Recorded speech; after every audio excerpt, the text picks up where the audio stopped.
Well, absolutely, Jonathan. That's exactly what's going on tonight as well. In fact, I'm going to step out of your way right now, and I don't know how much we can see, but there are a lot of migrants right now that you can see going down that road here. There's also a police chopper that's in the air above them, and you can see them go down the road. They're actually heading towards the entrance of the Eurotunnel. And what happened just a couple of minutes ago is that there was a large group of people. There was a police van there in front of them, and all of a sudden, many of them made a charge for the area, for the fence that leads there towards the entrance of the Eurotunnel, where, of course, a lot of the trains go into the tunnel there. But what we've been seeing around this area for the entire day, Jonathan, for the entire time that we've been here, is that there were a lot of trucks here that were going towards that area as well. We could see a lot of migrants trying to hop into those, looking for any sort of open hatches. Also, a lot of truck drivers trying to see whether anybody was trying to hide in any of the openings of the trucks as well. So this is still obviously something that is ongoing, something, of course, that you've heard has been going on over the past couple of days.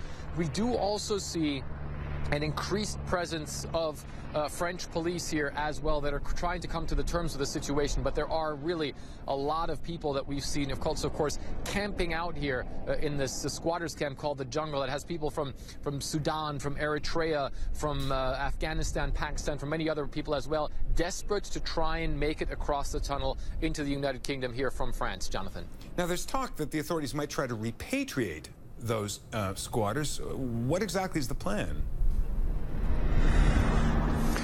Well, so far we haven't seen any of that as well. We have heard that those talks are underway, but there's no sign of that. In fact, one of the things that's been going on is that there have actually been some water pipes that have been laid down to that squatters camp. It seems to us as though at this point there is no indication that that squatters camp would be repatriated. Of course, there has also been talk by the British authorities of trying to get people deported very quickly from that do make it to the United Kingdom from places where they're deemed to not be political refugees. But some of the people that we've been speaking to in that squatters camp, which is known as the Jungle, have been there for about a year, and they've tried many times to make the journey across there to the United Kingdom. I spoke to one young man who just come here from Syria. He came from Deir ez-Zor. He had to flee that place when ISIS took over, and he says he's absolutely desperate. He's tried several times to get across. He was here last night when that Sudanese man died, who was allegedly run over by a truck, and he said they were going towards that place. They saw the man get run over, and then they all ran away. But these people are very desperate. They all say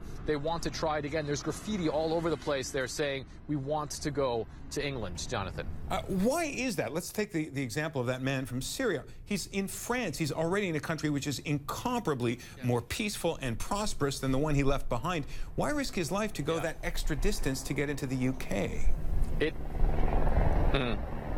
You know, that's a very good question, and it is something that we've asked a lot of the folks that we spoke to today, and some of them said, listen, we have relatives, for instance, who are already in the United Kingdom. It's going to be easier for us to settle there.